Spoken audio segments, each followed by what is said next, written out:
What's going on, y'all? I'm your host, Paco Elijah, and you're tuning in to Liberty Watch. It's our fourth episode, and we got many more to come. Make sure that you like the page if you haven't already. Occupy the Media on Facebook, and then on our website, occupythemedia.com. So let's jump right into it. Last week, if you haven't heard already, the National Defense Authorization Act has passed, also known as NDAA. It passed 85 to 13, so a majority of the Senate went right along with it. Voting no, though, was Rand Paul, Mike Lee, and surprisingly Ted Cruz. Now, Senator Barbara Boxer and Bernie Sanders didn't bother showing up to vote. So they didn't show up to work. We're paying them like they showed up for work, but they really ain't showing up for work. How many jobs can you go to where you consistently miss work and you still get a paycheck? Bernie Sanders has his problem, and Ted Cruz has his problem. That's why I'm surprised he showed up and voted, and he voted the right way. And I'm glad he did. Now, Rand Paul, he took it a step further.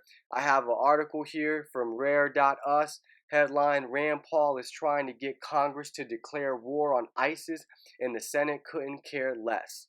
So basically, Rand Paul is trying to at least get them to abide by the Constitution and declare war. You want to go bomb over there? You want to go fight over there? Okay, fine. Let's declare war as the Constitution tells us to. So, the writer of this article makes some good points here about us not declaring war, but yet we're over there doing so much right now. We're intervening so much right now, but at the least we could do is at least make a declaration. Now, it states here, U.S. pilots have been conducting airstrikes against the Islamic State in Iraq and Syria for nearly 2 years. According to Pentagon officials, there have been 12,685 strikes on ISIS targets as of June 1st. So I want you to think of that for a second. If someone was bombing us, how we would feel, how we would react, what we would do, how many radicals would be created over here. 12,685 strikes on ISIS targets since June 1st. I think a lot of people that promote war, they don't see it like that. Like, can you imagine getting hit with that many bombs consistently all the time over in the Middle East? And we wonder why, or we tell ourselves they hate us because we're free?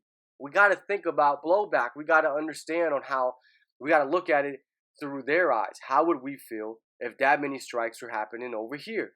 Now, it goes on to say Operation Inherent Resolve has cost the taxpayer over $11 billion, not including the billions of dollars that have been appropriated by Congress for border security in the region, counterterrorism assistance to U.S. allies, and the billions in additional money that will be needed in the future to care for American troops deployed in the war zone as trainers, advisors, and special operators.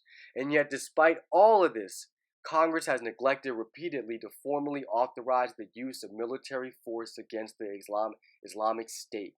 So we can drop 12,000 airstrikes and still not declare war, still not call it a war. It's just going on business as usual. That's what it is. When it comes to our foreign policy, bombing becomes business as usual. And it's wrong, and we wonder why we have these problems, and we wonder why we have these radicals.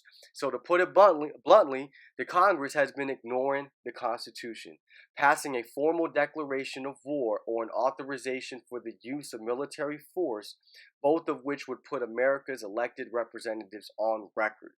And that's what we want. As citizens, at the very least, if we are going to go to war, we want our congressmen, our senators to explain themselves and to put it on the record, put themselves on record. Stand behind it. Stand with your vote if you really believe that we should go to war. And we shouldn't. I mean, there's really no reason. They're over there fighting with our weapons. But at the very least, we could get a declaration. Now, it states here, some senators are at least trying to elevate the issue. So Senators Rand Paul and Tim Kaine introduced separate amendments to the NDAA pertaining to the AUMF issue, authorization for use of military force. Paul's amendment was a simple sense of the Senate resolution that carried no legal weight, but it was nonetheless an attempt to force a very difficult but necessary debate down the Senate's throat. Senator Kaine went a step further, introducing 2 AUMF-related amendments to the massive defense policy bill. One was an actual AUMF that authorized the president to protect the lives of United States citizens and to provide military support to regional partners in their battle to defeat ISIL. The other would have required the next commander-in-chief to send legislation to Congress by September 20th, 2017 to revise, repeal, or modify the 15-year-old AUMF that the Obama administration has been using as legal justification for its campaign against the Islamic State. So instead of using the Constitution, they're using the 15-year-old AUMF bill to authorize or to justify their actions. But no, we need to look at the Constitution. How are we supposed to foresee any other wars that come in the future? You need to write a new bill, or you need to get it to pass. You need to explain this current situation that we're in to the American people and stop using these old bills that are not related to ISIS. Because matter of fact, ISIS just came around, a few years ago. Before then, no one even knew who ISIS was. No one heard of ISIS back during this, when this 15-year-old bill was written. Now, just to refer back to the Constitution, we have here, that I want to read Article 1, Section 8. The Congress shall have power to declare war, grant letters of marque and reprisal, and make rules concerning captures on land and water. So Congress shall declare war. You don't have a right to just be sending our sons and daughters over there and creating more radicals, making us less safe. You need to declare war. Congress needs to have a say. Now, moving on to our next story. If you guys haven't seen it yet, I posted it up on the page. Jim Gray out in Kentucky got some new attack ad against Rand entitled "Dangerous." And during the ad, during the clip, it states here, when will Rand Paul vote to prevent terrorists from buying dangerous weapons? When will he change his vote to protect Kentucky? Rand Paul's filibusters and votes have handcuffed our counterintelligence efforts and allowed potential terrorists to buy semi-automatic weapons. No, Rand Paul hasn't handcuffed y'all. It's the Constitution that has handcuffed y'all, and Rand Paul is pointing it out. So they're complaining about Rand Paul's filibusters, and yet that's what more of our senators need to be doing to get the point across, to get America's point across, to speak up for the will of the people. And Rand Paul's filibusters are doing that, but yet he's complaining about it. He should be commending him for it, giving him thanks for it. But instead, it's dangerous. Rand Paul is dangerous because of his voting record and his filibusters. And yet, also, another good thing to point out is Rand Paul actually shows up to vote. Now, towards the end of the clip, it has here, they said Rand Paul isn't just wrong, he's dangerous. And they had a picture of Rand Paul with his gun saying that he's dangerous to give that, that perception, or to try to scare people in Kentucky from voting for Rand. Now, I don't think this guy has a chance in the world, but at the same time, we know how the establishment is, and plus we can't trust any vote. But I think it's amazing how they're trying to hit on Rand, and they're bringing up his voting record. Now, Jim Gray keeps referring to this bill that he voted against back in December. So it was a bill. I looked it up, and I'm going to post a link so you guys can check it out. It was sponsored by Dianne Feinstein. It was an amendment to H.R. 3762, Restoring Americans' Healthcare Freedom Reconciliation Act of 2015, and it states its purpose is to increase public safety by permitting the Attorney General to deny the transfer of firearms or the issuance of firearms and explosive licenses to known or suspected dangerous terrorists. Now, why do we have to pass a bill like this? This is what's ridiculous about it. Because if you're a terrorist, that means that we should have evidence on you to arrest you. Well, otherwise, why would we call you a terrorist? The worst you could be is you just practicing your freedom of speech and you have hate speech. But that doesn't make you a terrorist. So we should never have to pass a bill stating this. Because if you're a criminal or you have evidence on you, and the police or the government has suspicion or they have a warrant, okay then why would you be buying anything? If you try to buy a gun or you try to fly, there should be a red flag that tells them, hey, this guy is wanted. But it isn't a list that regular Americans get on.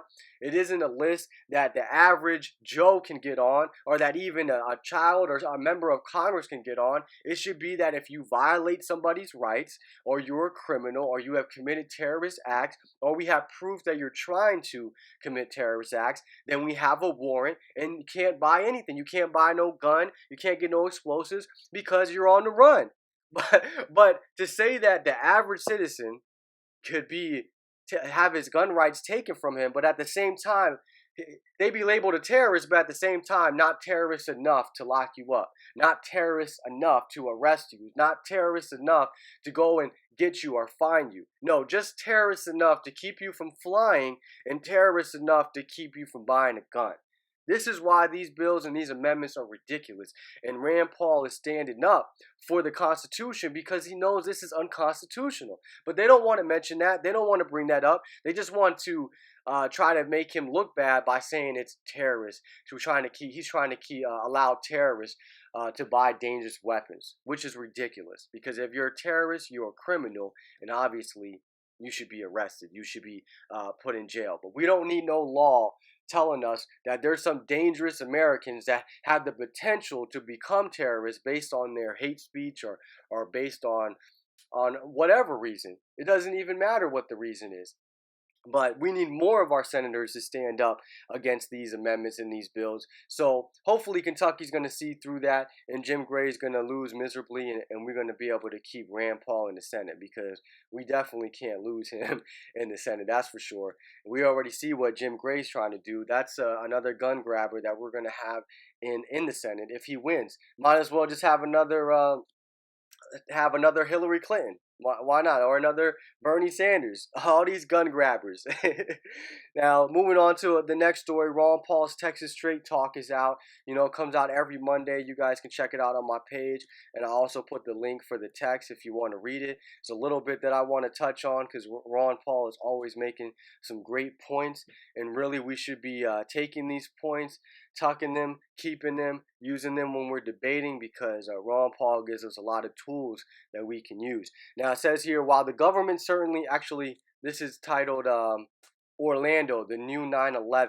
Okay, June 20th just came out. While the government certainly should prevent terrorists from entering the country, singling out individuals for government surveillance and other violations of their rights because of religious faith violates the First Amendment and establishes a dangerous precedent that will be used against other groups. In addition, scapegoating all Muslims because of the act of one deranged individual strengthens groups like ISIS by making it appear that the U.S. government is at war with Islam.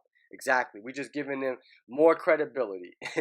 Now, it goes on. The Orlando shooting is being used to justify mass surveillance and warrantless wiretapping. For the past 3 years, the House of Representatives passed an amendment to the Defense Department Appropriations Bill limiting mass surveillance. But last week, the same amendment was voted down. The only difference between this year's debate and previous debates was that this year's defenders of the surveillance state were able to claim that the Orlando shooting justifies shredding the Fourth Amendment. The fact that the Orlando shooter had twice been investigated by the FBI shows that increased surveillance and wiretapping would not have prevented the shooting. Mass surveillance also creates a needle in the haystack problem that can make it difficult or impossible for law enforcement to identify real threats. And this is what I was talking about last week. We have you watching all of these people, you watching all of us law-abiding citizens, and yet you can't keep an eye on those that you need to have an eye on, those that are potential terrorists, those that are giving you a reason or giving you red flags or all the warning signs. No, we got to look at everybody. And Ron Paul is pointing that out. And now that we had the supposedly biggest terrorist shooting in American history, we got to get rid of the Fourth Amendment. We got to shred the Fourth Amendment. Every time we have a terrorist act, government uses it to its advantage. It's like government benefits from all these terrorist acts because they grow and they become more powerful. And more of us Americans need to realize that. We need to see that. We need to stop allowing it to happen. Every time something goes down, the government wants to pass a law. But we can't respond like that. They know we run off emotion and we're just easily getting played. Now, Ron Paul also says here that Second Amendment opponents are using Orlando to give the federal government new powers to violate individual rights without due process. One pro-gun control senator actually said that due process is what's killing us. No, the lack of due process is what's killing us. The lack of justice is what's killing us. It's so amazing some of the things that they can say with a straight face. It's just, we have no due process. Look at everything that's going on. Look at all the politicians and all the corruption that they're getting away with, and no one's being held accountable. And yet, same thing with the police. How many people are getting shot and getting their rights violated by the police? Pick which amendment they're violating, all of them. And yet, there's no due process. There's no real accountability at all. But when law-abiding regular citizens commit misdemeanors or commit no acts of violence or break no laws, we still face repercussions. We still get tickets. We still get hounded by the police, hounded by the IRS. No, there is no due process in this country. The system is definitely not working for us. It's working for them, the 1%. So even the little bit of due process we do have, or we think that we have, no, they got to get rid of that. Get rid of all of it, to the point where we just totally ignore the Bill of Rights and the Constitution, just like we ignore where it tells us that only Congress can coin money. That it must be gold. No, let's just ignore everything that's in the Constitution. Now, Ron Paul goes on to say, if Congress really cared about our security and liberty, it would repeal all federal gun laws, end all unconstitutional surveillance, and end the hyper-interventionist foreign policy that causes many around the world to resent the U.S. And he hit it hard on all of it. Let's repeal all these gun laws. Okay, because it doesn't help anyone. Get rid of these gun-free zones. Stop requiring these licenses and permits and keeping people from protecting themselves. That's the problem that we're facing. In all unconstitutional surveillance, give us back our privacy rights, our Fourth Amendment rights. Let us be. Stop watching us when we're not giving you any reason to, and you don't have a warrant to be watching us. And then get rid of this hyper-interventionist foreign policy. Stop getting involved in the Middle East. Stop doing these thousands and thousands of airstrikes, creating more and more radicals and making it easier for them to recruit more people. These are the problems that we need to be talking about, that the media is not talking about. They don't talk about gun-free zones. They're not talking about the Fourth Amendment, hardly talking about our privacy rights, and they're not talking about how our foreign policy are creating these radicals. And Ron Paul is hitting all of it. That's what we need to do. We need to, as libertarians, as people out there spreading the liberty message, we need to focus on the root causes of our problems. And our root cause is not ISIS. Our root cause is that we're over there in the first place. It's not that we have somebody shooting people up. It's that we're creating radicals and making them want to come over here and shoot people up. And then we have an FBI that wants to watch everybody, so they can't even watch those that do want to shoot us up. So it's just so many they're dropping the ball in so many areas, where if the government just stopped getting involved, the people would take care of it. We, the people, would take care of ourselves and shoot back and fight back at any of these shootings, like we pointed out last week, where Judge Napolitano said he had to reload 12 times. Well, if someone was there with a gun, they could have shot back, but the government is stripping our right to fight back. And we gotta recognize it like that and see it like that. Now, another article I wanted to jump into, if you missed it last week, on Friday, from Huffington Post. Now, it's talking about the bill that Ron Paul is talking of, the Massey Amendment. All right, and basically, I guess it got a little physical afterwards. Now, it says here, Representative Chris Stewart of Utah rose to oppose the Massey Amendment, which means he really rose to oppose the Fourth Amendment. It says here, quote, we should be focused on thwarting terrorist attacks, Stewart said Wednesday, not on thwarting the ability of intelligence professionals to investigate and stop them. Okay? No. We need to abide by the Constitution regardless, okay? The American people can thwart the terrorist attacks. The American people can take care of someone if we have our right to defend ourselves. We don't need the government to defend us. We need the government to protect our liberty, and we need the government to butt out. But again, they just want to use the terrorist attack to take away more of our rights. So this representative, Chris Stewart, is opposing the Massey Amendment, opposing the Constitution, and is doing everything he can to ignore and bypass the Fourth Amendment. So I'm guessing that him, like many others, are upset and heated with people like Thomas Massey, who are standing up for the Bill of Rights and getting in the way of business as usual.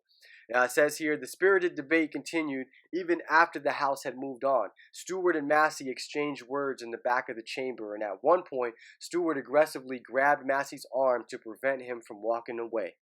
Asked about the exchange after, Massey told the Huffington Post that he had said to Stewart, "Get your hands off me." I almost went Charleston Heston on him. Charlton Heston on him, Massey said.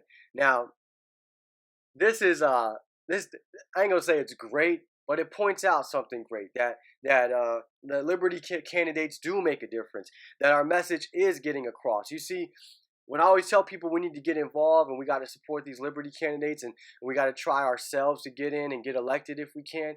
This is why, because when we're in there, we force them to show their true colors. And this is what we need. We need these senators and these congressmen to show their true colors. Show us what you really like. Show us how upset you are at the Constitution. Go ahead and show me how much you hate the Constitution. You want to hit me? You want to punch me? You want to put your hands on me? This is an eye-opener to people. This is what wakes up Americans when they start realizing that our politicians don't care about your safety. They don't care about you. It's all about authority. It's all about rule. It's all about control. And when someone is there standing in the way, they end up forcing their hand. They end up showing themselves for who they are. Just like this, putting their hands on Massey. Just like the media with Ron Paul. He kept going on TV during 2012, 2008, telling the truth. Always telling the truth, sticking to the Constitution, exposing the media. And what did they do? They were forced to show their true colors. They were ignoring him, talking bad about him, trying to joke him, and it made them look bad. That's what we need. We need people on the inside to force the establishment to show themselves. And the more and more light that we get in, the more and more that we force them to show themselves, the more and more people are going to turn their head and they're going to see it. They're going to wake up to it. And that's how we wake the masses. That's what we need, is an awakening of the masses if we're ever going to have change. All right. Now, to end the show here, I want to jump into some good news, a little bit of good news. Out here in California, Democrats back pot legalization and repeal of death penalty. This is the LA Times. I'll post this up for you guys as well so you can check it out. It says the California Democratic Party on Sunday stayed true to its left-leaning political ideas, voting to support ballot initiatives to legalize pot and repeal the death penalty. In regards to marijuana, the so-called Adult Use of Marijuana Act would legalize recreational pot use, allowing those 21 and older to possess and use up to an ounce. The measure would impose a 15% tax on retail sales of the drug and require the state to regulate the cultivation, distribution, and sale of recreational marijuana. Now, I don't really like all the regulations, don't really want any regulations, don't really need any regulations, but we don't want people going to jail. We don't want people getting locked up, and we need to be moving in the right direction. And if this is moving in the right direction, then so be it. We need to push for more, though. We need to get the government, once we get it legalized, we need to focus on getting the government, out of the business. It doesn't need to be regulating. It doesn't need to be determining how much I can buy, how much I can grow. That's up to the market. That's for the consumers to decide, for the market to decide.